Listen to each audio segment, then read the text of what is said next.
bersama Stevie kita kembali. Ada jalan kembali, not easy, full happy. Ada jalan kembali untuk wujudkan mimpi. Satu kawan jadi berbilang, langkah kecil jadi sempurna. Bersama Stevie kita kembali. Hidup muda hingga nanti.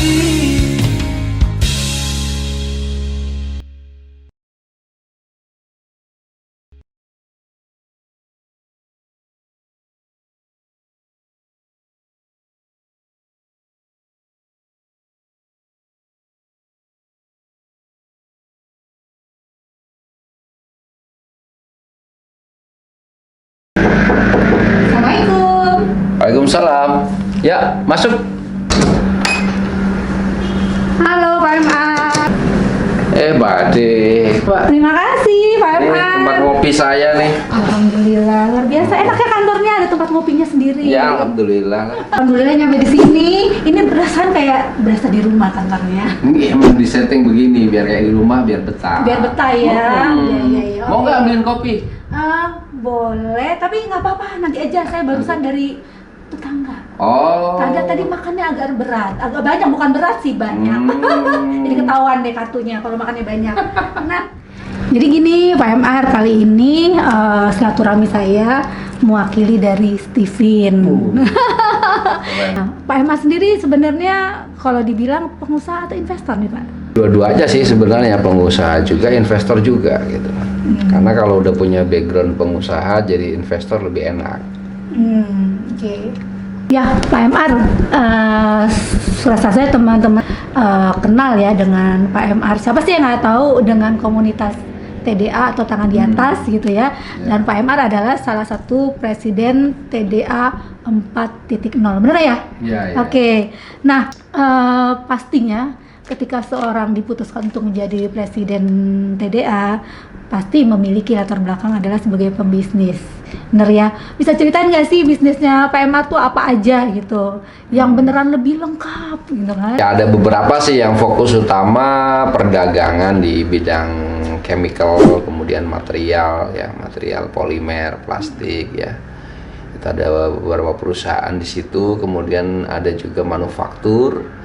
Itu manufaktur part produk, home appliances ya.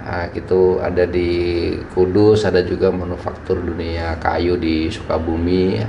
Kemudian properti ya, kita ada membangun perumahan, property developer tuh ada di Karawang, ada 2 project lah di sana yang lagi jalan bareng sekarang. Dan lain-lain, biasanya investasi saya gitu di beberapa bisnis atau produk investasi. Ternyata bisnisnya banyak banget ini ya, nggak hanya sebagai pembisnis tapi juga sebagai investor gitu. Tapi yang ini semua berarti dilatar belakangin oleh dari pekerjaan yang sudah berpengalaman di bidang tersebut, atau kuliahnya memang juga di industri dan manufacturing yang sama? Jadi ya dulu pernah kuliah di teknik kimia, chemical engineering ya. Kemudian pernah bekerja di beberapa industri, terakhir di dunia polimer, plastik ya. Habis itu sambil kerja ya, terakhir itu 2001 sambil kerja saya latihan bisnis, latihan dagang. Dari les privat, kemudian MLM ya, marketing lewat mulut ya, biasa berbusa-busa gitu. Terus jualan sendal jepit, jaket kulit, speaker aktif, warung ayam bakar. Pokoknya jualan ya. Semualah pokoknya, pernah ekspedisi pengiriman barang, semua pernah kita coba selama 8 tahunan ya, jatuh bangun banyak gagal, ditipu orang, duit hilang ya. Kemudian baru merenung itu tahun 2008 merenung. Akhirnya karena lahir saya kemis lagi ya. Cocoknya kayaknya di dunia plastik ya. Dunia plastik gitu ya. Ini beneran. Enggak lah, guyon kan musim primbon itu. Primbon, Tapi ya. dari pengalaman, kemudian dari yang saya jalankan cukup menghasilkan income waktu itu, dagang limbah plastik. Makanya saya putuskan fokus di dunia polimer, dunia bahan baku plastik. Berarti selama 8 tahun itu mencoba berbisnis di industri dan bidang yang tidak ada hubungan dengan pekerjaan yang digeluti sebelumnya, bahkan kuliahnya tadi ya. Mustafa, seperti tadi saya bilang, kali ini saya akan banyak menggali DNA bisnis dari seorang Pak MR. Siapa sih yang nggak kenal tadi Pak MR ya? Das antironya TDA ya, antara Indonesia rasanya. Pasti udah kenal Pak MR. Nah, ketika kita berbisnis itu ada namanya paradigma bisnis. Bagaimana kita memandang sebuah bisnis, gitu ya. Dan itu ternyata ada DNA-nya.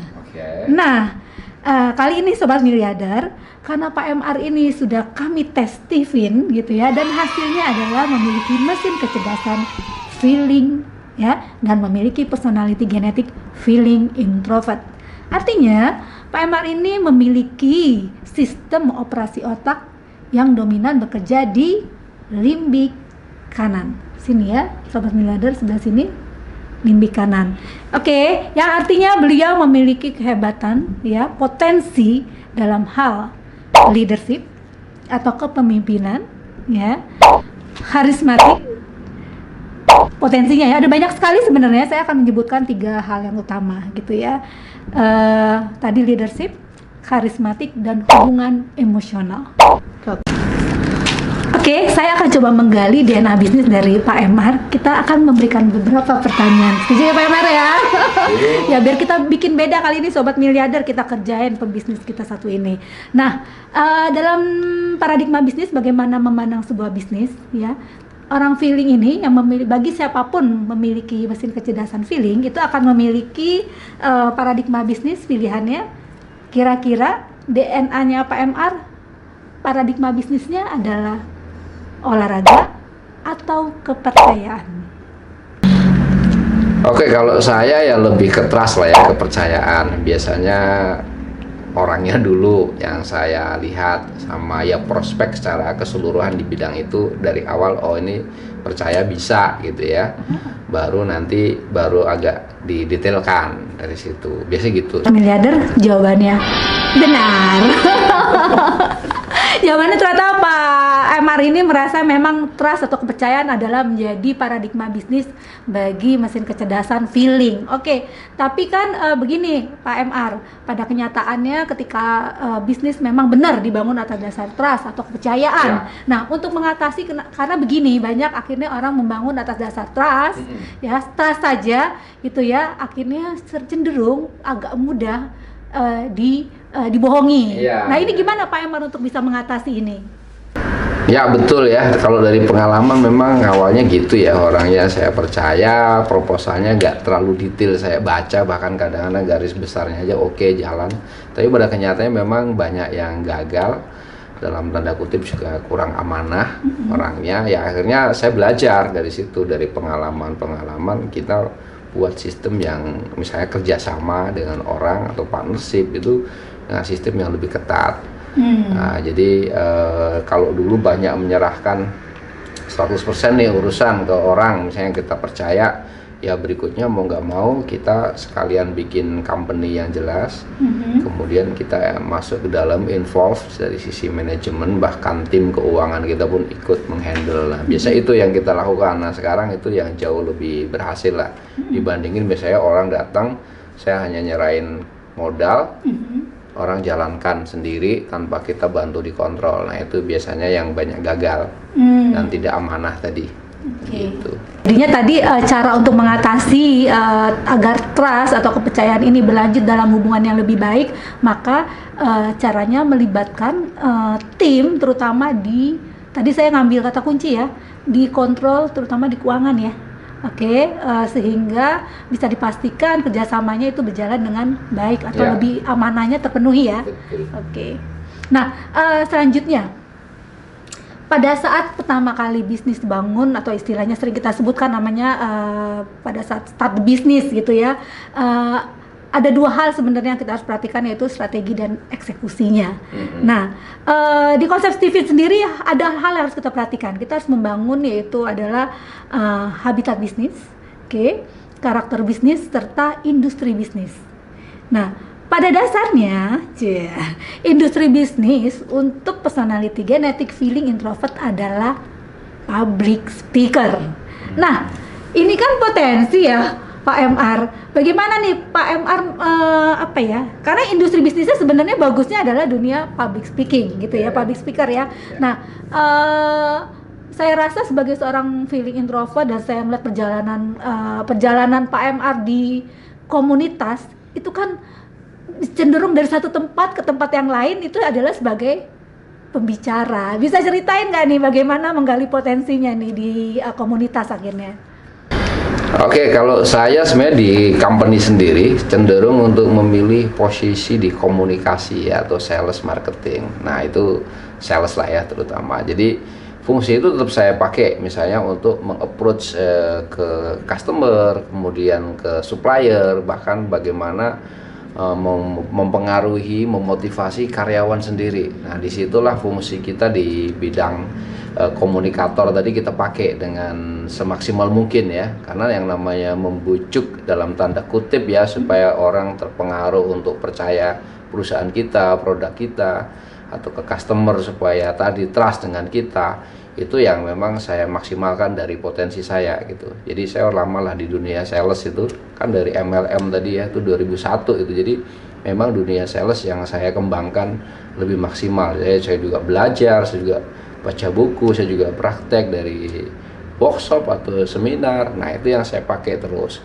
Kemudian dunia yang lebih luas di public speaking ya di komunitas salah satunya kan, otomatis karena saya juga penulis buku juga, nggak cuma di komunitas kita bicara atau di ngisi seminar. Kemudian karena penulis buku dan pengusaha yang mungkin lumayan lah, pergaulannya lumayan, akhirnya di kampus-kampus juga kita banyak kan diminta tolong untuk memberikan kuliah atau berbagi, bahkan di perusahaan-perusahaan BUMN atau swasta yang besar kita udah sering juga gitu berbagi pengalaman lah soal bagaimana membangun kewirausahaan, membuat seorang karyawan punya jiwa wirausaha, atau mahasiswa mempersiapkan diri menjadi pengusaha nantinya. Jadi di situ saya pun potensi itu keluar ya, tergali dan sangat menikmati ya kayaknya. Ya cukup enjoy lah. Mungkin juga orang tua ada background juga kan, jadi pengajar. Pengajar ya, dunia pendidikan ya orang tua. Beliau juga ustadz di kampungnya. Siapa nih? Orang tua saya. Orang tua, nah, jadi otomatis jiwa itu mengalir ke saya, cuma bentuknya lain gitu kan, karena pengalaman saya di dunia wirausaha dan dunia sales ya, akhirnya di situ yang kita maksimalkan, kita sampaikan ke ya teman-teman atau siapapun yang kira-kira membutuhkan. Nah, tadi saya udah bilang ya, 3 hal harus dibangun di dalam dunia bisnis ketika kita membangun bisnis gitu ya. Di awal adalah tadi karakter bisnis, habitat bisnis, serta industri bisnis. Nah, kali ini saya coba akan menggali nih, Pak MR, dari segi karakter bisnis. Nah, di antara 2 pilihan ini, kita lihat ya, Pak MR bisa menjawab apa tidak, sobat miliarder. Ya, karakter bisnis untuk orang yang memiliki personality genetik feeling introvert, kira-kira nyali atau keyakinan? Ya pasti keyakinan ya, belief lah saya bilang, jadi keyakinan. Bahkan saya pun pernah kasih materi ya, ada faktor-faktor yang bisa menaik rezeki, nomor 1 belief gitu. Jadi, itu udah Bapak masuk kan? Karena Bapak waktu itu belum tahu Stephen. Ya, saya nggak pakai ilmu Stephen, tapi salah satu mungkin yang paling penting itu memang. Jadi orang punya keyakinan dulu bahwasanya bisnis punya potensi, seseorang juga punya potensi untuk sukses, dan yakin ya bisa sukses, itu nomor 1 sih memang kalau di saya. Gitu. Ya, selalu disampaikan di materi itu nomor 1 ya. Salah satu. Oke, luar biasa sekali. Nah, pada saat kita mengeksekusi bisnis, kita harus membangun otot bisnis atau disebut Maylin gitu ya. Maylinnya untuk mesin kecerdasan feeling itu adalah salah satunya memimpin, mencerna, berbicara dan mendengar. Masya Allah ya, memimpin, mencerna, berbicara dan mendengar. Ini bagaimana nih selama berapa belas tahun nih membangun bisnis? Berarti ya hampir dari 2001, berarti 18 tahun. Bagaimana nih membangun Maylin bisnisnya tadi, mendengar, mencerna, berbicara dan memimpin? Itu betul sekali lah. Kalau secara personal mungkin poin tadi yang memang selalu saya perkuat ya, belajar komunikasi ya, itu kan berbicara dan mendengar. Berbicara dan mendengar otomatis. Nyeles ya, mempengaruhi orang itu kan semuanya di situ letaknya. Dan itu manfaatnya gimana di dalam membangun 18 tahun terhadap karyawan? Itu luar biasa. Jadi misalnya karyawan kita bisa membuat mereka misalnya nyaman, Nyaman, kemudian betul. mereka juga betah. Betul. Kemudian orang, apalagi kayak di komunitas ya, bagaimana menggerakkan orang tanpa kita harus nyuruh-nyuruh misalnya. Nyuruh, ya. Nah itu pun kan kita juga upayakan di perusahaan gitu, Betul. supaya orang merasa ini punya mereka itu memang punya kewenangan, punya kenyamanan juga, jadi mereka bekerja tanpa harus selalu disuruh-suruh gitu, misalnya. Kemudian cara leadershipnya pun ya seperti itu. Kalau leadership kita juga selain komunikasi juga mau nggak mau memberi contoh. Memberi contoh, oke. Itu satunya yang memang kunci lah yang kita lakukan. Dan terbuka, artinya memang terhadap tim kita juga bebas untuk berdiskusi, berkomunikasi. Itu ya kayaknya Melinnya ya. Melin Dari- banget itu ya, dan itu sangat dibangun selama 18 tahun ini. Luar biasa kita bangun, dan ya Itu terus kita efeknya terhadap perkuat. bisnis gimana tuh? Terhadap bisnis ya of course. Terhadap, kalau bicara angka ya, terhadap laporan keuangan tuh, saya ingin langsung ke angka aja. Ke angka ya alhamdulillah terus bertumbuh dengan baik ya. Secara bisnis otomatis kita karena mampu berkomunikasi dengan orang dengan lebih baik, membuat orang banyak yang percaya dengan kita, otomatis peluang kerjasama maupun peluang bisnis itu terbuka dengan lebar. Makanya tadi bidang saya kan macam-macam gitu ya. Karena apa ya, memang banyak orang-orang, teman-teman di luar sana yang percaya dengan saya, akhirnya membentuk kolaborasi misalnya. Nah itu kan fungsinya itu, dengan adanya kolaborasi dan bidangnya nggak tergantung apa yang saya kuasai aja, kuasai bidang saya di dunia misalnya tadi polimer, plastik, material misalnya. Tapi kan saya bisa masuk juga di properti contohnya. Nah itu betul. karena orang juga komunikasi dan trust ya Trust dengan tadi. kita, akhirnya itu bisa berjalan dengan baik. Meskipun sifatnya partnership ya. Partnership itu kan sesuatu yang nggak mudah. Betul. Bagaimana orang supaya percaya, kemudian juga bisa betah bekerja sama dengan kita. Nah itu salah satu ya mungkin dengan tadi ya FE saya tadi atau FI Feeling ya introvert. feelingnya tadi, FI saya tadi itu berfungsi dengan sangat baik di situ. Nah, oke. Fokus ke angka ya, pengaruhnya terhadap kekuatan tadi membangun Melin bisnisnya Pak MR. Itu kan tadi disebutkan berpengaruh terhadap kolaborasi sehingga mudah melakukan berbagai kerjasama dalam bisnis yang lain ya. Betul. Nah, bagaimana pengaruhnya terhadap bicara karyawan gitu ya dalam dunia tim gitu ya. Kenapa ini kan jadi momok banget ya buat bisnis, di mana-mana tuh kayaknya permasalahannya karyawan lagi gitu ya. Nah ini nih gimana nih Pak MR, ini kan pasti akan menjadi kehebatan dan pada dasarnya saya meyakini akan mengurangi fixed cost gitu ya. Oke, kalau karyawan kan juga sifatnya bertahap. Misalnya ketika kita baru memulai, mungkin misalnya level pendidikan atau sosial karyawan kita bisa aja misalnya lulusan SMP atau SMA di awal-awal. Bagaimana saya memposisikan bisa berkomunikasi dengan baik dengan mereka sebagai pemimpin mereka. Nah itu kita pakai. Kemudian ketika bisnis makin besar, otomatis tim kita makin luas Makin luas makin dan besar. banyak. Dari yang lulusan sarjana baik baru maupun yang sudah expert, misalnya orang keuangan yang expert, orang produk yang expert, orang manufaktur yang Yang harus expert. expert ya. Mau nggak mau saya juga harus hire dari luar orang-orang baru ini, kemudian harus jadi bagian dari tim kita. Nah, dari awal bahkan ketika kita mengambil orang-orang expert ini pun kan sudah terjadi diskusi dan komunikasi pasti ketika orang memutuskan mau bergabung dengan kita apa enggak. Nah itu contohnya, dan mereka merasa oh ini cocok nih, nyaman, saya mau bergabung. Nah begitu mereka bergabung, terus bagaimana buat mereka ini akhirnya betah, dan bukan hanya betah juga mengeluarkan performanya yang paling maksimal. Nah itu pasti Productivity-nya jadi lebih maksimal ya. tinggi. Oke. Itu dan itu sangat bermanfaat pasti kemampuan feeling saya tadi ya. Luar biasa. Nah, itu. Ya, dan terakhir, ketika bicara bisnis sudah pada tahap growth, ya, di sini pada saat di tahap di mana sistem sudah terbangun Ya. dan biasanya perusahaan sudah bisa melakukan namanya duplikasi. Yes. Oke, nah ini pertanyaan terakhir Sobat Miliarder, kira-kira Pak MR bisa menjawab dengan tepat atau tidak? Oke, untuk mesin kecerdasan feeling, ya, ekspansi bisnis yang paling tepat yang sesuai dengan DNA bisnis seorang Philip, kira-kira yang tepat adalah kaderisasi atau cabang? Ya kalau saya sih kaderisasi ya, karena salah satu prinsip saya ya itu kalau orang kerja itu salah satu yang paling diutamakan adalah kenyamanan ya. Kenyamanan itu salah satunya, kemudian adalah harapan ya, harapan untuk masa depan. Nah, harapan untuk masa depan artinya apa? Kita sebagai leader ini yang memikirkan bagaimana perusahaan ke depan ada 5 tahun, 10 atau 50 atau 100 tahun lagi. Nah, sesudah itu kita memberikan kesempatan kan kepada tim kita ini untuk berkembang otomatis. Kalau perusahaan makin besar ya mereka berkembang. Kemudian banyak tanggung jawab yang kita delegasikan ke mereka. Nah, itu kalau konsep saya itu, makanya itu mungkin juga kelemahannya saya sendiri, orangnya kan nggak terlalu mau terus ngurusi yang detail. Ya, otomatis itu pasti akan kita wewenang kita serahkan ke mereka, ke tim kita, dan kemudian ya kita fokus paling misalnya kontrol ya dalam meeting, entah seminggu atau sebulan sekali kita dapat report atau progres.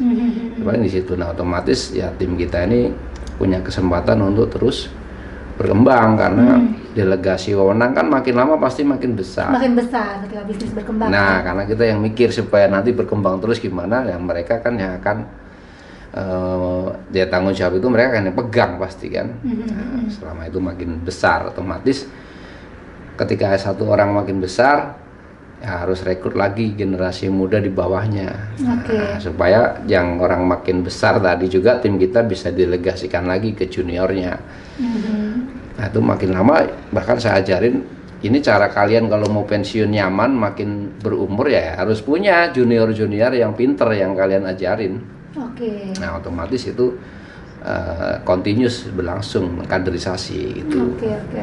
Itu jelas lah ya, kalau itu kita emang kayak gitu. Nah, otomatis kalau apalagi ini fokus kita ini kan bisa ke banyak bidangnya, kita bisnis, masuk bisnis baru atau company baru, otomatis yang lama itu sangat tergantung operasionalnya dengan tim kita.